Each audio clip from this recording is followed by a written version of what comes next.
I saw a few interesting things over the weekend. Let me bring this to your attention from my perspective. So, I have been baffled by Conor McGregor as of late.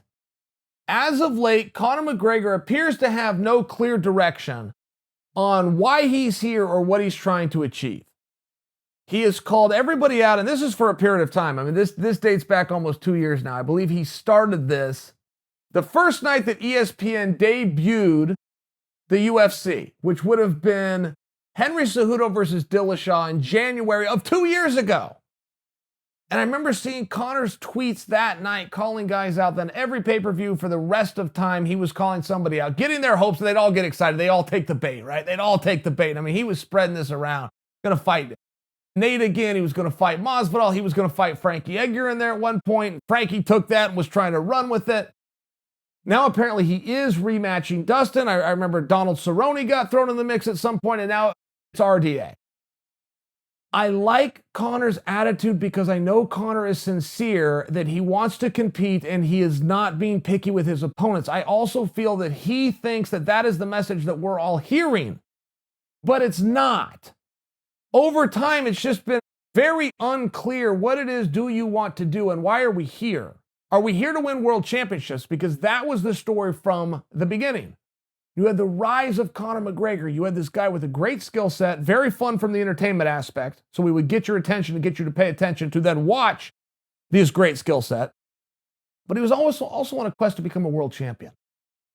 And there does not appear to be even a discussion of becoming a world champion again.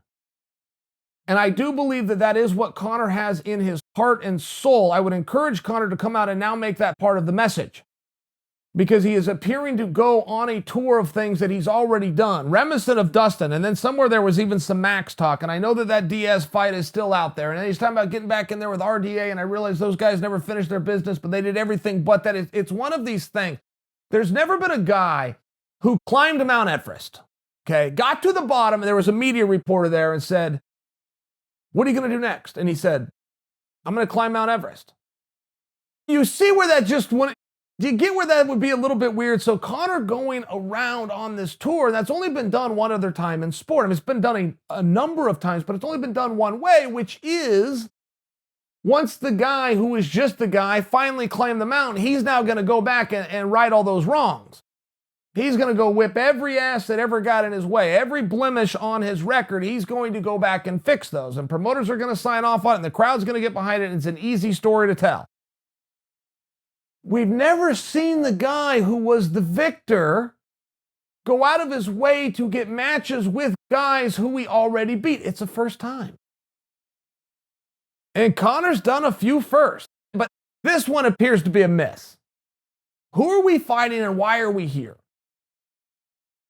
If the message is just, "I'm game, bring me anybody, I got no problem," I understand that. But then when this gets coupled with the idea that Masvidal is there, ready, willing, and waiting, and we find out you were trying to get a fight with Diego Sanchez, do you see where, right? You see where the problem comes in? Set those things aside. Why are we here? Is this just about paydays? Is this just about, look, this is what I need, this keeps me straight, it keeps me from having distraction? Or is it a quest for a world championship? And I don't suggest for you that any of those ideas are wrong. One is better than the next, but I don't know that any of them are wrong. But at some point we have to hear, if you and RDA are going to fight, Conor, why are you fighting? Why? What is the story behind it? Where does it lead you in the division? Because right now in that division, there's you, Conor, for sure. But there's Tony Ferguson, for sure. Michael Chandler has emerged within this division, and then you got Poirier. Of course, you have Gaethje, but he's going to take a breather for a minute, right? Just had a fight. Commission's giving him time out for a few days. So when we start saying names or any names other than those names, it starts to be a little bit confusing. And I don't know where we go from here. Anthony Smith had a very interesting comment. He was talking about John Jones, who he fought for 25 hard minutes, and he was talking about John Jones going up to heavyweight. And Anthony was like, you know what? Let me stop you right here on this whole talk that Jones isn't a heavyweight. Jones has always been a heavyweight. He just cut down to 205 pounds. He weighs what Stipe weighs right now. He's always been that size. So let the size part of it go. And I will tell you, one of the easier fights Jones would have at heavyweight is Ngannou. Stipe would be a harder fight for Jones. And Anthony Smith also maintained that Volkov would be a difficult fight for Jones. Just the X's and O's, just the reach and the length alone. Interesting. I'm not here to share an opinion with you on that. I just thought that was very interesting because Anthony does make a good point. John's a heavyweight. John is heavier right now than Randy Couture ever was when he was the heavyweight champion. You could say that was a different era. I'd listen to you on it. Stipe is one of the smaller heavyweights of the modern era. But Anthony is right that Jones weighs what Stipe weighs. So I think it's a fun talk, and I think that this is how big things start to happen for John Jones. I just don't know if he's on his way to heavyweight. My guess is that he's going to sit out for a minute here. We're going to let Adesanya and Blachowicz settle their business, and then John's going to be invited back down. That is what my guess is. Let's see where all of that goes. And, I need to tell you, you guys following Sean Strickland? Sean Strickland has now had 2 fights in 2 weeks, and he won them both. And he's got a fun style, and he also had a bit of a tough story. He was on a motorcycle, and he got in a wreck, and it put him out for a period of time. Some people thought he would never fight again, but he sat a year out, and now he's had 2 fights in 2 weeks, both with victories.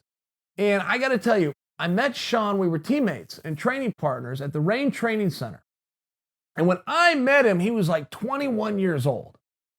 And I worked out with him one day. I'd never seen this guy before, and I was pretty good at that. I was never the condescending guy that goes, well, I don't even know who this is. I'm pretty good at knowing who everybody is. I had never met or seen Sean before.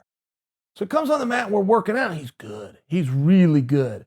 So I said something to him, man, where have you been? You feel like you've been at this sport a while. And he goes, I'm kind of new at it. He said, yeah, I've had 15 fights. And I go, you've had 15? He was like 21. He was a young guy. He said, yeah, I've had 15 fights. I go, what's your record? He goes, I had 15-0. You're 15-0. You've never lost, and you're only 21 to 22, 23. He was a young guy. And he said, yeah, and he'd come through King of the Cage. He'd come through some events that were smaller events, but very reputable ones. And as I would work out with him, I'm doing the same thing he's doing every day. I'm at the same practices he's at. He'll come in 3 or 4 days later. He's doing moves that we haven't worked on, that he never did before, and that we haven't worked. I say, well, Michelle, where are you learning these moves? Are you training somewhere else? And he was a real calm guy. He's like, no, I was watching some videos last night. I saw Anderson was doing this thing with his shoulders, so I came out and I tried. But he used to do that. He would come in the practice room, having never been taught anything, having never worked on it or drilled it. He saw someone do it and decides he's going to come and do it in live action. That you'll hear of that.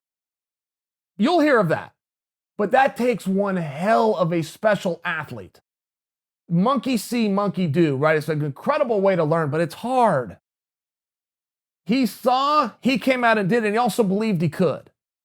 He believed, I can do something that I watched a guy do, and I can do it in live action, some of the roughest guys in the sport.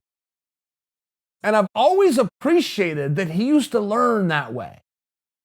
And I felt a blow when he got hurt because I know him, he's a great guy, and I know him, but now he's back. 2 fights in 2 weeks. He's out there talking trash. He's slipping, pop, pop, pop, pop. He's a great striker. Goes hard. His conditioning's on point, and he wants to win. If you're looking for a guy to get behind, if you're looking for a new guy, I would encourage you to get on the bandwagon with Sean Strickland.